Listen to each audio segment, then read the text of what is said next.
सैलाब ने गांव को घेर लिया था, पुल टूट रहा था और हर कोई पहुंचता था। बाबा अपने अकीदे और ईमान की ताकत के साथ रब से मदद मांग रहे थे, मगर उसके साथ साथ उन्होंने उस पुल को बचाने की हर मुमकिन कोशिश की। वो पुल जो उनके गांव को मुल्क के दीगर इलाकों से, दीगर देहातों से जोड़ता था।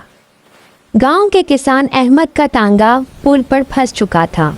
वो पुल जिसको सामान की आमदोरफ्त के लिए इस्तेमाल किया जाता था और ये गांव में राशन फराहम किया करता था। बच्चे रहमान बाबा और अहमद हर मुमकिन कोशिश कर रहे थे उस पुल से उस कीमती सामान को गुजारने की। आमना ने बच्चे को उठाया और सब लोग वहाँ से भागकर महफूज मुकाम पर मुंतकिल होने की कोशिश कर रहे थे। उस्ताद सना ने बच्चों के साथ मिलकर किताबों को बचाने की कोशिश की। सैलाब आते ही गांव में पानी की कमी हो गई। पीने वाले पानी के लिए गांव के लोगों को बहुत तकलीफ करनी पड़ी। पानी के साथ साथ उनको अद्वियात की कमी का भी मसला था और बीमारों को अस्पताल मुंतकिल करना तो जान जोखिम का काम था। सब डूब चुका। हेल्थ वर्कर असलम ने गांव वालों के साथ मिलकर मरीजों को दवाई पहुंचाने की हर मुमकिन कोशिश की। हिम्मत, रहमान बाबा और उस्तानी सना बच्चों के साथ मिलकर उस गांव की और पुल की बहाली के लिए हर मुमकिन कोशिश करे। बनी बच्चों को रस्सियां संभालने और पुल को महफूज रखने की हदायत दे रहा था ताकि वो हुकूमत की अमदाद पहुंचने से पहले अपने गांव की हिफाजत के लिए दुरुस्त इक़दाम उठाएं। सबके चेहरों पर खौफ तो था, लेकिन ईमान की ताकत उनको मुतहिद किए हुए थी। सब गांव वालों ने इस पुल को बचाने की हर मुमकिन कोशिश की क्योंकि ये उनके गांव को दूसरे गांव से जोड़ता था और उन्होंने गांव को तन्हा होने से बचाने के लिए हर मुमकिन कोशिश की।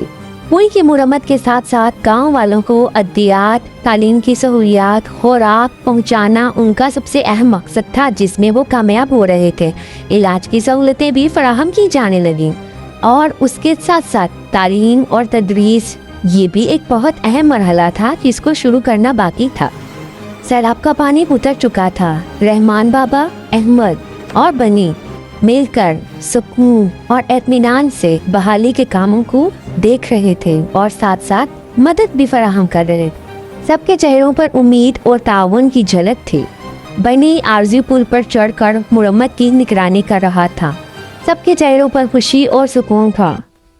उस्ताद सना ने मिलकर बच्चों को आरज़ी स्कूल में पढ़ाया और बनी किताबों को तरतीब दे रहा था।